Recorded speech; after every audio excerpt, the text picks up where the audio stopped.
Kyrie do to make sure his new contract is considered a success? Well, in all honesty, he's really only got one job there, and that's to keep Luka Doncic happy. Because the whole reason that the Mavericks traded for him and the reason that they gave him this contract was because they are trying to remain competitive so that Luka remains invested. And that's not unique to Dallas. That's reality in the modern NBA when you've got a stud player like Luka on your team. Just because he's under long-term contract doesn't mean he wants to stay there. I mean, so, and I'm not going to put so much on the way they finished last year. They obviously tanked at the end. That tank worked. They kept their draft pick, and then they were able to do some things on draft night with their pick that expanded some of the people they had on their roster. I'm not even going to get into that. Also, Luka got hurt. Kyrie was dealing with some things. I don't think that's going to frame it. I don't think that they're a championship contender in the West right now. I think they've got more work to do. But I think if these two guys can get a training camp and get going together, they may have the basis of something. But this investment in Kyrie is an investment in trying to keep Luka with the Mavericks and happy, and that's job one for that front office. Well, it's not how you start, it's how you finish. And Wendy and I are going to finish on a good note because we agree. We agree. It's not about Kyrie Irving here. It's about Luka. It's what Luka is going to do because Kyrie Irving has done his part since he put on the Dallas Maverick uniform. Christine, you threw out his numbers around about 27 points a game. I believe six assists, 5 rebounds, something around that nature. Like, it's on Luka. Like, now you have a bona fide superstar caliber player and Kyrie Irving alongside of you. What are you going to do? Are you going to sacrifice? Are you going to play off the ball more? Are you going to come into training camp and be in the best shape of your life and take advantage of this situation? Just 2 years ago, Luka Doncic went to the conference finals with Jalen Brunson. It's no knock on Jalen Brunson because I love Jalen Brunson. But damn it, he's not Kyrie Irving, not an engaged Kyrie Irving. And so when you have Kyrie Irving alongside of you, it's on Luka to make the best of this situation. And I believe with a great training camp, a great start with J. Kidd in the mix, being able to put his paws all over this, they will figure out a way to make it work offensively.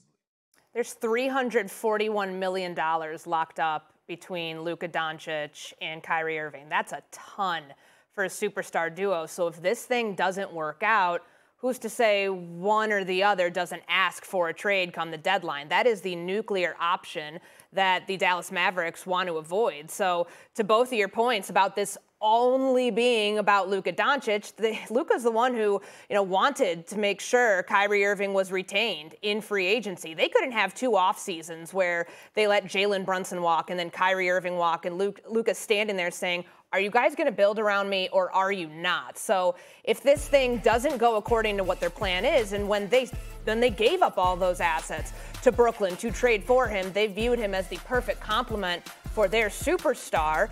So that has to pan out this year. It's not just about making the playoffs. It's about showing that you have a path with Luka Doncic and Kyrie Irving as your duo to move forward and gain some ground in the West. Yes, before Kyrie Irving got there, they were the fourth team in the Western Conference. They tumble all the way to 11th, as we know, as Wendy just kind of mentioned there. There was some tanking going on there at the end to be able to do that. But if they don't find the happy balance and the medium between those two, it's not going to end pretty. And Perk, to your point about Luka now, it's on him. He's got to show up in shape, engaged. I mean, we saw the photo of him looking pretty cut a few months ago as he was starting his off-season program. You got to have that same buy-in here from Kyrie Irving. I mean, I think Kyrie did a magnificent job manufacturing some sort of market for himself. The reported meeting with the Phoenix Suns last week. Of course, there was the rumors about maybe he ends up in Philadelphia.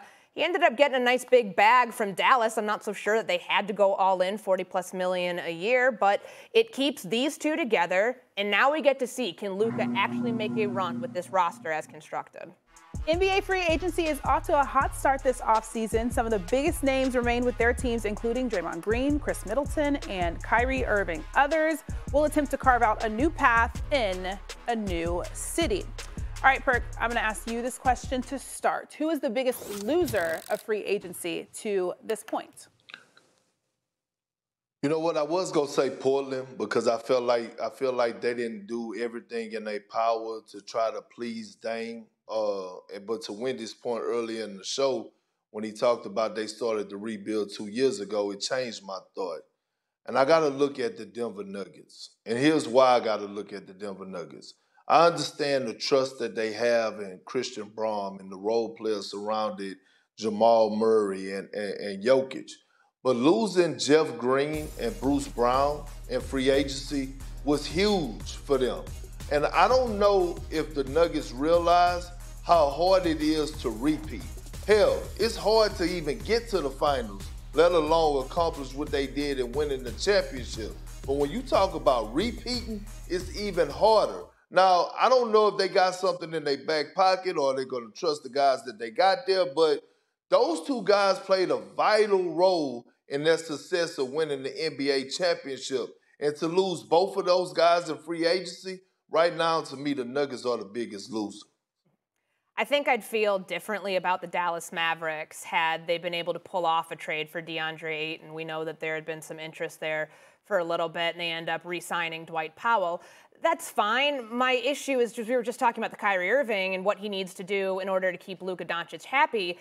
I think the Mavs bid against themselves, guys. Was anybody clamoring on the market to pay Kyrie Irving north of $40 million a year? Like, success for him and being able to manufacture this sort of market that I don't know if it actually existed with the meeting that he had with the Phoenix Suns. Of course, there was the idea that was floated out there that maybe he ends up with the Philadelphia 76ers if James Harden got traded. But I think they overpaid. And if this deal pans out, that's great. But he still has the player option in year 3, which could end up, giving him more of the leverage, even if Luka and Kyrie is a great pairing. And, a couple years down the road, the Mavs might be in that same spot with Kyrie Irving.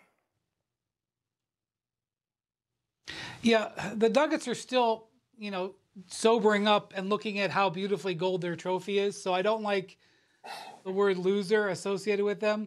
That said, they smashed it out of the park last summer when they added 4 guys of their top 8 to their roster.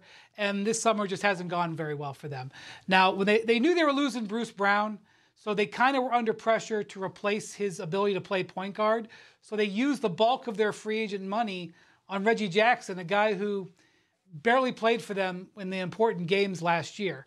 And then they didn't offer that money to Jeff Green, who played a really important role. Jeff Green got the money from the Rockets, who they signed him because they know he's a leader. And so they're really going to be relying heavily on young players. They're going to boost Christian Braun's minutes, which maybe he's perfectly ready for that. They're gambling on that. They drafted 3 guys in like the top 35 that maybe they're hoping they can get some minutes from them there. And they did sign Justin Holiday, who maybe he turns out to be a nice pickup, but he has been the definition of a journeyman. So, look, they got Jokic and Murray coming back. In fact, they can extend Murray this summer. That's a big piece of business. I'm not losing sleep over it, but they haven't had the best 3 days after having a brilliant 2 months. I like that you mentioned that the Nuggets knew they were losing Bruce Brown, because Mike Malone did not know at that Denver Nuggets parade that they were losing Bruce Brown. But I do want to ask you, Wendy, because I heard that you were shaking your head at Courtney's point. Why was that? I agree with Courtney that there wasn't a market for Kyrie Irving, and he very much applauded his agent, Shatalia Riley Irving, for negotiating that deal. And I will applaud her for it too, because even though it's a lot less money than Kyrie could have gotten if he extended a couple years ago with the Nets, I didn't know how she was going to get the Mavericks to step up. And I think she partially got the Mavericks to step up and pay that because they're still dealing with the fallout of losing Jalen Brunson for nothing last year. And even though I know that Kyrie wasn't going to the Suns for the minimum or another place for less than that, the Mavericks were sufficiently worried about Kyrie doing something that they paid him. And they paid him a lot more than a lot of people would have. Quickly, Courtney, who do you think was the biggest winner? The Lakers. Okay. Perk? The Lakers. Okay, Easy. Wendy? Wendy? I think if you include the Bradley Beal deal, I think the Suns have had if you include Bradley Beal, the Suns have had a great offseason. Thanks for watching ESPN on YouTube. For live streaming, sports, and premium content, subscribe to ESPN+.